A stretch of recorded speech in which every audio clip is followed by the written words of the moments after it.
Thank you guys so much for tuning in. We are sharing the 100 Families Day in the Life of a Case Manager. It's a lot of work, guys. And we have Jasmine Northrop and Kambrei Charles here. All right, guys, we are going to share about the life of a family that you've changed. Tell us, and it doesn't have to be one family, just kind of talk about some of the things that you've done and how some of the life-changing experience that you've come across with the families. So yeah, just shoot. Who wants to talk? Tell us about that. Let me go first. All right, you go first, Kim. Okay, so I have clients from a while ago when they were just needing vital records, as in social security cards, birth certificates, things like that, because we was fresh then back fresh then. In the game. So yes, we ma'am. just got started. So doing that to them was a blessing to me because I'm helping someone. Yeah. So as time progressed, I have ran into more clients that's been coming from out of state. Out of state. They sleeping outside, in November, where it's not really cold in Arkansas, but it's getting cold. It's finna get cold. And women and children first, shelter, put a shelter over their head. When they got their voucher from anywhere from Metropolitan or Pulaski, they was able to get into a apartment and have food boxes brought to them. Our house was able to come and connect our clients to bus passes. And even if they're case managed to us, they even offer case management through their program. Oh, that's awesome. And, they go through case management systems to being in their house. Now they have food, case managers checking up on them from our organization, their organization. They have transportations for a bus pass. Now they get into us, get into them, get into schooling. So that's where we come in to say my other clients, they have been tremendously blessed because now they working to get their children back. And that's a hard thing. I have one client that came from Virginia. She's from Virginia in Arkansas. Made her wrong, she did wrong. She got caught with some drugs. And she was around the wrong people that was doing drugs when she got caught. So everyone didn't go to jail except her. They took her child away from her.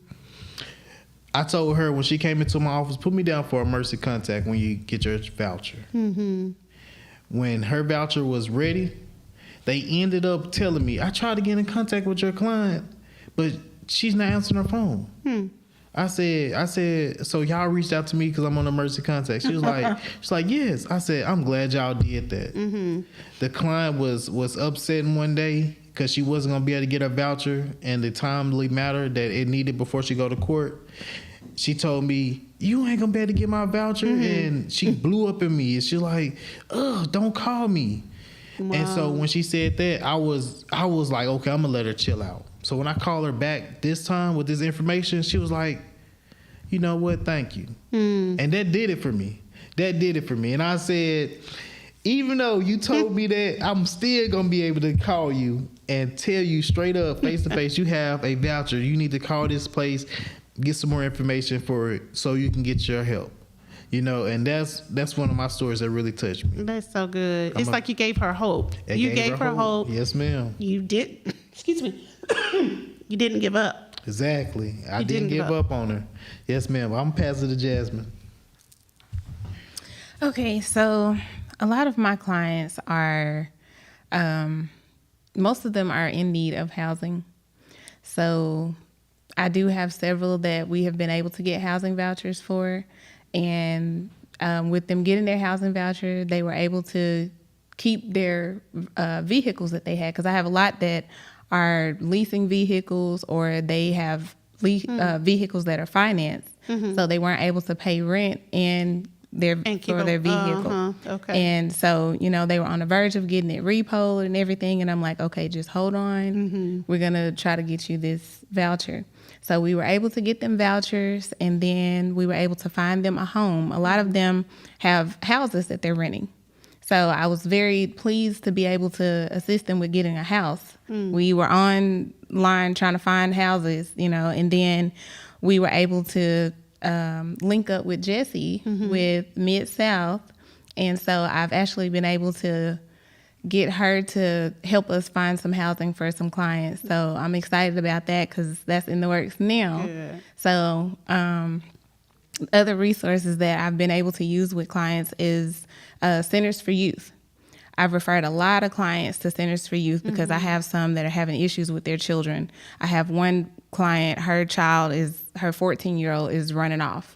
So she's in the process of taking her to Centers for Youth. I have another lady that has her son in Centers for Youth because he's having some issues where she can't deal with them because it's just out of control.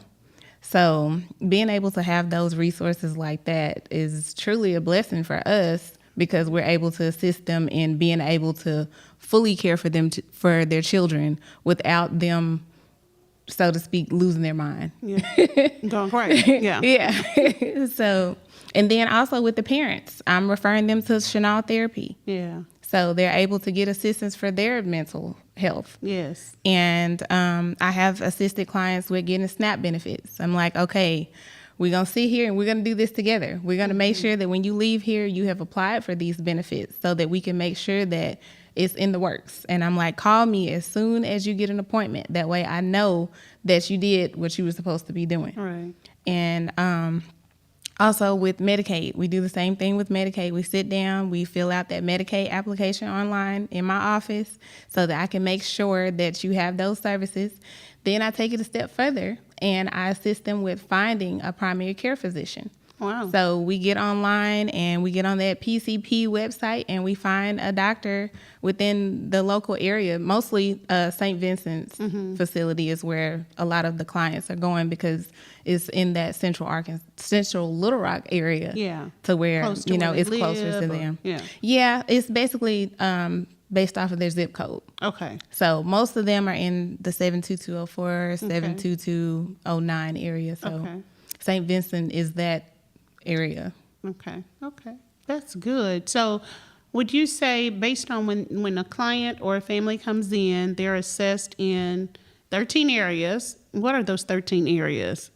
Between the two of y'all, I know y'all should come up because I can never remember all 13. Yes. So what are the 13 areas? Jasmine, you want Okay. and you pick up where she can't remember. Okay. So I'm going to go with housing, recovery, employment, transportation, Mental and physical health. Mental, physical health, dental.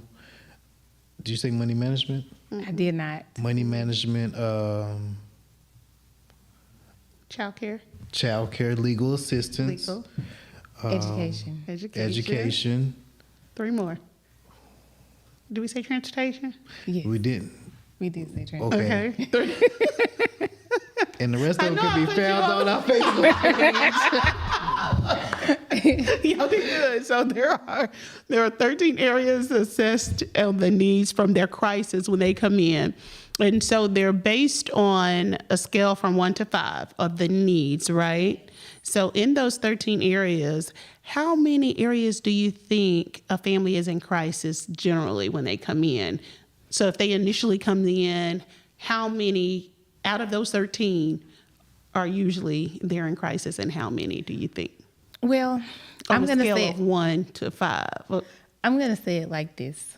Most of the clients that come in, they only know of 3 areas that they may need assistance in.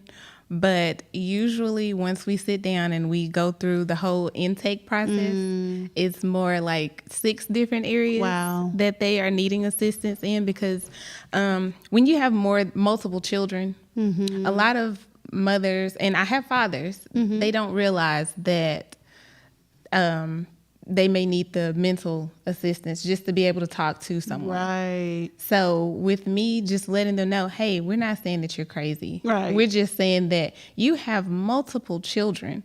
So that's different need some personalities Yeah. that you're having to deal with on a regular basis. So when you have all those different personalities along with dealing with your own internal Yeah. stuff that you have going on, you may need to talk to somebody every now and then. That's good. So you kind of suggest that they Yes. receive that, just the whole mental health and Yes. yeah, I like that because there's always been a stigma mental health, me and you crazy or whatever, and that's not true. You know, sometimes you have to have that outlet and being able to talk to somebody, especially if you're in a crisis area of 6 or more areas of need and crisis. That's a lot to digest. That's a lot for anybody, for one person to even try to maneuver and work through with. So I really do. I think that's a great thing that, you know, you recommend that to your clients. So yeah. So can you imagine coming in, being assessed, and you're needing all of those different services, and if they did not come to you guys to help them navigate through all of those resources, how overwhelming that could be. Definitely. All of the resources are plentiful in Pulaski County. Mm-hmm. We have a lot. You guys know our alliance is huge, and there are a lot of agencies out there. But being able to navigate through all of that in itself can drive somebody to want to go to mental health or need to go to mental health. So you guys are doing a great job with being able to assess those areas, prioritize those needs. Yeah. Because there's one thing, Paul always talks about how it's like building a house. Mm-hmm. And it's like, you know, everybody is called. So you have a general contractor or whatever, you have that builder. That contractor has to get everybody together, the plumber, the roofing guy, the electrician. Everybody has their job, mm-hmm. just like in the community. Everybody has their job, whether it's workforce, whether it's treatment, whether it's housing, right? So when the builders come together and say, there was a storm the day before we're going out to build this house or whatever, and everybody's supposed to be there on the job, right? And the roofer shows up first. Okay, you hadn't even laid the foundation, but you want them to put the roof on. That's how services are being navigated in any county. You know, somebody comes in, they have all these needs that needs to be assessed. You can't send them down to the workforce if they can't pass a drug test, right? So you guys are prioritizing, yes, and you're saying, I can't send you over to workforce. I know you need a job. I know you need a house. I know you need transportation, but how about treatment first? Yes, you ma'am. know, if you don't have anywhere to lay your head and a car, how you gonna get to work if you don't have that bus pass? You're thinking about too many things. Your kids don't have a way to get to school, or mm-hmm. they get to school, but they don't have clean clothes. They, mm-hmm. you know, so there's so much, and you guys do a great job helping families prioritize those needs, and that's a lot. So yeah, and we can go on and talk about it. I know. Yes. What I do want before we go to this next break, we're going to talk about it before we end too, but you guys have stories that you're going to share with all of the community. And I really think that those stories are going to be great at the 1 year anniversary mark. So yes, anyway, yes, definitely. Yeah, we're going to come back after this.